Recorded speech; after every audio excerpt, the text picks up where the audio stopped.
தமிழக அரசியல்ல ரொம்ப நாள் போராட்டத்துக்கு அப்புறமா தேமுதிக பொதுச் செயலாளர் பிரேமலதா விஜயகாந்த் தனது கூட்டணி குறித்து ஒரு முடிவுக்கு வந்திருக்காரு. தற்பொழுது திமுக தேமுதிக கூட்டணி அறிவிக்கப்பட்டிருக்கு. இந்த கூட்டணி எப்படி ஏற்பட்டது?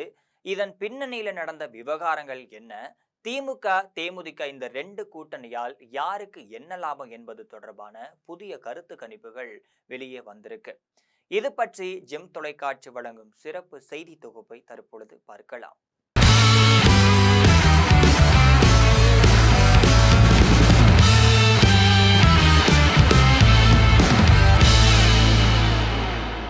தமிழ்நாட்டில் தேமுதிக கட்சிக்கு 0.45% வாக்கு வங்கி இருந்துட்டு இருக்கு. அதாவது ஒவ்வொரு தொகுதிக்கும் 5,000 முதல் 10,000 வரை தேமுதிகவிற்கு ஓட்டுகள் கிடைக்கலான்னு கணிக்கப்பட்டிருக்கு. இந்த நிலையில தான் தேமுதிகவோடு கூட்டணி வைக்க வேண்டும் அப்படின்னு பிரேமலதா விஜயகாந்த் தரப்புல ஏராளமான கோரிக்கைகள் முன்வைக்கப்பட்டிருக்கு. ஆனா பிரேமலதா விஜயகாந்த் கோரிக்கையை எந்த கட்சிகளும் ஏற்றுக்கொள்ளாமே இருந்திருக்காங்க. அதே வேளையில தான் அதிமுகவுடன் தேமுதிகவை இணைக்க வேண்டும் அப்படிங்கிறதுல டெல்லி பாஜக மேலிடம் உறுதியா இருந்துச்சு. இதற்கான தீவிர முயற்சியும் மேற்கொள்ளப்பட்டுச்சு.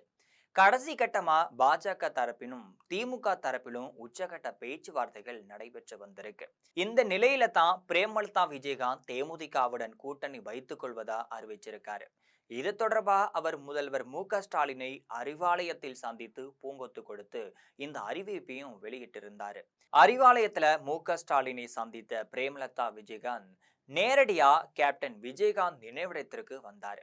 விஜயகாந்தை பொறுத்த வரையில 5ஆம் எண் அவருக்கு ராசியான எண்ணாக இருந்துட்டு இருக்கு. அந்த வகையில விஜயகாந்த் நினைவிடத்துல இருக்கக்கூடிய ஆலய மணியை 5 முறை அடித்து விஜயகாந்த் முன்பாக நின்று பிரேயர் செய்த நிலையில பத்திரிகையாளர்களை சந்தித்து தனது கூட்டணி முடிவு பற்றி அறிவிச்சாரு. கடந்த 3 மாதமாகவே திமுகவுக்கு எதிராக பேசி வந்த பிரேமலதா விஜயகாந்த் திமுக ஆட்சியில் பெண்களுக்கு பாதுகாப்பு இல்லை, சட்ட ஒழுங்கு சரியா செயல்படல, திமுக அமைச்சர்கள் ஊழல் செய்கிறார்கள் என்றெல்லாம் பேசி வந்த அவர் இப்ப திமுகவுடன் கூட்டணி சேர்ந்திருக்கிறார் என்பது குறிப்பிடத்தக்க செய்தியாகும். இதற்கிடையே அதிமுகவுடன் கூட்டணி குறித்து பேசிய போது பாஜக தரப்புல இறுதி முடிவாக 7 தொகுதிகளும் ஒரு ராஜ்யசபா பதவியும் தரப்படுவதா சொல்லப்பட்டுச்சு. ஆனால் பிரேமலதா விஜயகாந்த் இதை ஏற்றுக்கொள்ளாம இருந்திருக்காங்க. மேலும் ஏற்கனவே கடந்த தேர்தல்ல ராஜ்யசபா பதவி தருவதா சொல்லிட்டு ஏமாற்றி விட்டாங்க அப்படிங்கிற எண்ணமும் மேலோங்கி இருந்துச்சு. இதற்கிடையே தான் அவர் தேமுதிக நிர்வாகிகளை அழைத்து ஒரு ஆலோசனை கூட்டமும் நடத்தியிருந்தாரு. அதுல வாக்கு பெட்டி ஒன்றை வைத்து திமுகவுடன் கூட்டணி சேரலாம் அப்படின்னு குறித்து நிர்வாகிகளிடம் ஓட்டு கேட்டிருந்தாரு. இதுல 90% நிர்வாகிகள் திமுகவோடு கூட்டணி வைக்கலாம் அப்படிங்கிற தனது வாக்குகளை அந்த பெட்டியில அளிச்சிருந்தாங்க என்பது குறிப்பிடத்தக்கது. இதற்கிடையே தான் அமைச்சர்கள் ஏவவேலு, தங்கம் தென்னரசு மட்டும் இல்லாம சபரிசன் இவங்க 3 பேரும் பிரேமலதா விஜயகாந்திடம் பேச்சுவார்த்தையும் நடத்தினாங்க. தங்களுக்கு 16 தொகுதிகளுக்கு ஒரு ராஜ்யசபா பதவியும் தர வேண்டும் அப்படின்னு பிரேமலதா விஜயகாந்த் தனது பேச்சுவார்த்தையை தொடங்கினாங்க. ஆனா இதற்கு திமுக தரப்புல மறுப்பும் தெரிவிக்கப்பட்டு தான் இருந்துச்சு. அதுக்கப்புறமா 14 தொகுதிகள் ஒதுக்கி தர வேண்டும், 12 தொகுதிகள் ஒதுக்கி தர வேண்டும் என்றெல்லாம் கீழே இறங்கி வந்து கடைசியா 10 தொகுதிகளை ஒதுக்கி தருவதா ஒரு ராஜ்யசபா பதவி தருவதா பேச்சுவார்த்தை முடிவடைஞ்சிருக்கு. இந்த நிலையில தான் திமுக தேமுதிக கூட்டணி அறிவிக்கப்பட்டிருக்கு. இந்த இரண்டு கட்சிகளுக்கும் கூட்டணி வைத்து 11 ஆண்டுகள் ஆகக்கூடிய நிலையில தற்போது 11 ஆண்டுகளுக்கு பிறகு திமுக தேமுதிக இந்த ரெண்டு கட்சியும் கூட்டணி சேர்ந்திருக்காங்க. இடைப்பட்ட காலங்கள்ல மு.க.ஸ்டாலின் விஜயகாந்த் வீட்டிற்கே சென்று பல முறை ஆதரவும் தெரிவித்தபடியும் கேட்டாரு. ஆனா விஜயகாந்த் அப்போதெல்லாம் மறுத்திருக்காரு. இப்ப தேமுதிக கூட்டணிக்கு பிரேமலதா விஜயகாந்த் சம்மதம் தெரிவிச்சிருக்காங்க என்பது முக்கிய செய்தியாக பார்க்கப்படுது. இதற்கிடையே தான் தேமுதிக கூட்டணியில சேர்ந்தா என்ன பலன் கிடைக்கும் அப்படிங்கிறது தொடர்பா சபரிசன் நடத்தி வரும் பென் நிறுவனம் சார்பா தமிழகம் முழுவதும் ஒரு ஆய்வு நடத்தப்பட்டுச்சு. தமிழகத்தை பொறுத்த வரையில சுமார் 37,000 பூத் கமிட்டி அமைப்புகளை தேமுதிக பாதுகாப்பாக வச்சிருக்காங்க. அந்த வகையில தான் கடலூர், விழுப்புரம், திருவண்ணாமலை, தருமபுரி, விருதுநகர், அருப்புக்கோட்டை போன்ற பகுதிகளில் தேமுதிகவிற்கு செல்வாக்கு இருந்துட்டு தான் இருக்கு.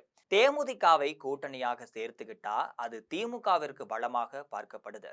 அந்த வகையில தான் 2 பேரும் கூட்டணி சேர்ந்து போட்டியிடும் சூழ்நிலை சுமார் 30 தொகுதிகளில் வெற்றி உறுதி செய்யப்பட்டிருக்கு.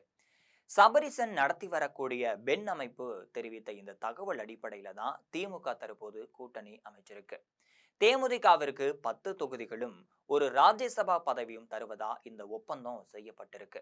இதுல விருதுநகர் தொகுதி விஜயகாந்த் மகன் விஜய பிரபாகரனுக்கும் ஒதுக்கப்பட்டிருக்கு. விருதுநகர் தொகுதியில விஜய பிரபாகரன் வெற்றி பெற்றா அவர் சட்டமன்ற உறுப்பினராக சட்டசபைக்கு செல்வார். ஒருவேளை தோல்வியை தழுவுனா அவருக்கு ராஜ்யசபா பதவி தரப்பட்டு டெல்லிக்கு செல்வார் என்பது பின்னணி செய்தியாகும். இதற்கிடையேதான் திமுக தேமுதிக கூட்டணி குறித்து எடப்பாடி பழனிசாமியிடம் நிருபர்கள் பல கேள்விகள் கேட்டபோது கூட்டணி குறித்து முடிவெடுப்பது ஒவ்வொரு கட்சியின் தலைவர் விருப்பத்தை பொறுத்தது அப்படின்னு பதிலும் அளிச்சிருந்தாரு. இது குறித்து தமிழ் மாநில காங்கிரஸ் தலைவர் ஜி.கே. வாசன் கருத்து தெரிவிக்கும் பொழுது இந்த கூட்டணி குறித்து கேப்டன் விஜயகாந்த் ஆவி பிரேமலதா விஜயகாந்தை மன்னிக்காது அப்படின்னு கருத்து தெரிவிச்சிருக்காரு. இதற்கிடையே தான் இன்னும் ஒரு சில தினங்கள்ல தேமுதிக தரப்புல வேட்பாளர்கள் நேர்காணல் நிறைவடை இருக்கு. தமிழ்நாடு முழுவதுமே தேமுதிக நிர்வாகிகள் இப்ப உச்ச நிலைக்கு தள்ளப்பட்டிருக்காங்க. தேர்தல் தேதி அறிவிக்கப்பட்ட உடனே தேமுதிக தரப்புல 10 தொகுதிகளுக்கான வேட்பாளர்கள் அறிவிக்கப்படுவார்கள் அப்படிங்கிறது தற்போதைய செய்தியாகும். இது போன்ற அரசியல் பின்னணி செய்திகளை அன்றாடம் தெரிந்து கொள்ள ஜெம் தொலைக்காட்சியுடன் எப்பொழுதும் இணைப்பில் இருங்கள்.